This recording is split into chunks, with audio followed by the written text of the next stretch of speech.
Okay, that's you, Hazel. Hi everybody, how are we all today? I hope you really enjoyed the inquiry yesterday, and I'm sure there was some amazing dinosaurs built and possibly other creatures as well. Definitely saw some delicious looking dinosaurs that have been formed into cookies.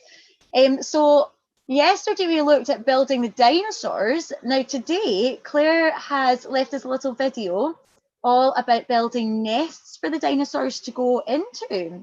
So you'll have to think about the size of dinosaur that you made. Because if you made a really, really big dinosaur, then it's going to have to be a very big nest, isn't it? Or if you just made a little tiny dinosaur, it'll just be a little tiny nest. Now, when we think about nests in the world that we can see at the moment, we generally think about the birds that are building them. Now, birds quite often collect little sticks. But I wonder, how do you think they manage to get all the sticks to stay together in their nest? Sometimes they manage to weave them in between each other, but some birds use other things to stick them together. So some birds use some mud.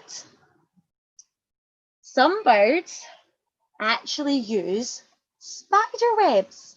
Spider webs are such a wonderful material that the birds make use of them as well. So they can fly down, pick up the very sticky spider web and weave it into their nest, and it acts like a glue to help them glue their sticks together. Another thing they use is their own saliva. So some birds actually use their spit to glue the nest together. Now, I wouldn't recommend that you use your spit to glue your nest together. I don't think it would work for human spit, would it? Okay, let's head on over to the video now and we'll see what Claire has for us today. Thank you, Gavin.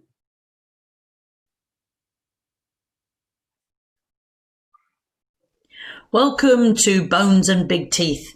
And so this is the culmination of all our thinking. So many of you have been incredibly busy looking at finding materials to model with. So I've heard of people going out and finding and making their own clay. They've been finding modeling materials and thinking about color and pattern and designing the most amazing new creatures. We've been researching, we've been looking in our books, we've been researching on the internet, and we've been doing some drawing and then sharing those things and making sure that our communication is really clear as we share out our new facts that we've found. We've been involved in art from the air, and so we talked earlier on about the idea of a drone, while Thomas's family decided to do a massive art attack. And so that means that they put out all their towels and their sheets, and then they sent up the drone and took a picture of what looks like Diplodocus, one of the big long-necked dinosaurs. We've been baking, and there has been so much mathematics going on in every household who's been measuring and weighing and looking at the time, super thinking. So we've got three-dimensional dinosaurs that stand up, we've got dinosaurs that are in habitats, and we've got colourful dinosaurs that have been made with dough.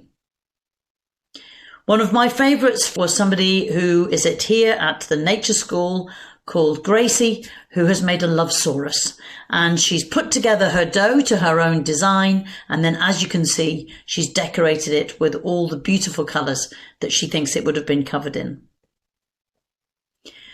So one of the things I'd like to think a little bit about now is to look inside our talking tub and think about where your new creature lives. What will be this new creature's habitat? Because we've been talking about real dinosaurs, but there's a block of dinosaurs that we haven't really explored yet. This is the skeleton of one of those dinosaurs, and you can see that it's got a different shape. It hasn't got legs, but it's got flippers. These are the dinosaurs that took over the oceans.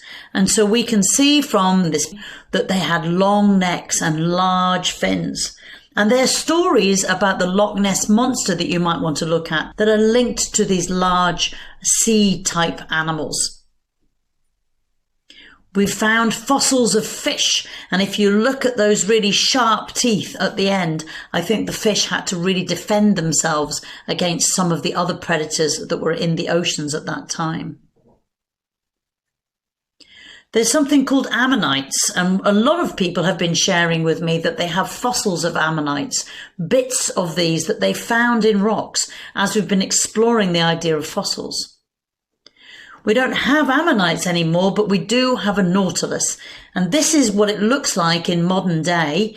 So it has a very similar shape to the ancient ammonites, but this is a beautiful shell, and it has an amazing spiral inside it.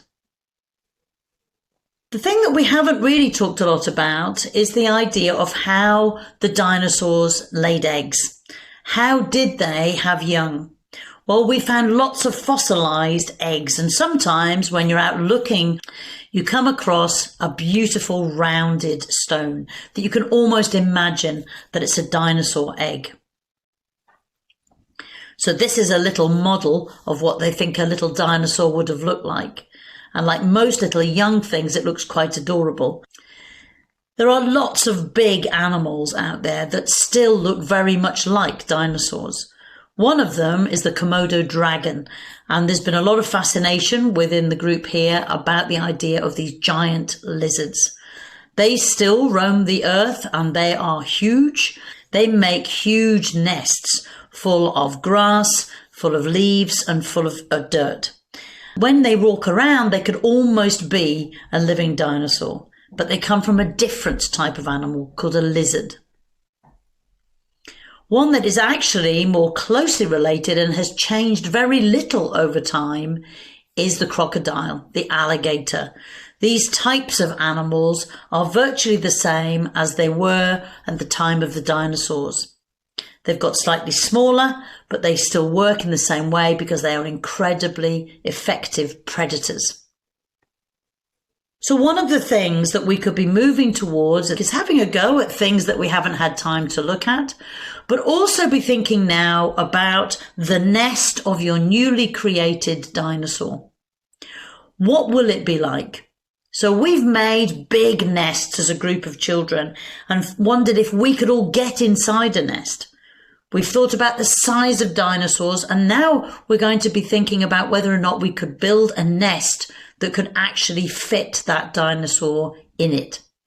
So finishing off your habitat of your creature, if you've been baking, you might want to think now about making a different type of model, but it's about bringing your inquiry together, filling in the bits in your memory book that you might have missed out, and then sharing at the end of the day your things that you loved about the inquiry and things that you still want to go on and find more about. I look forward to seeing you then.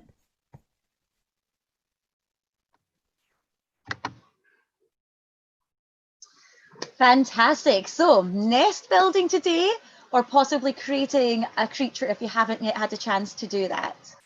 Now, just watching the big nests on the video there, brought a memory back for me. We had a rather exciting experience. One of the boys who had been away from nursery because of lockdown. Now he came back, and before he had left before lockdown, he had built a very big nest, like a dinosaur nest. And he was very excited to go and see his nest. So he ran up to the firehouse and he had a little look. And a bird had actually laid eggs inside the nest that he had built.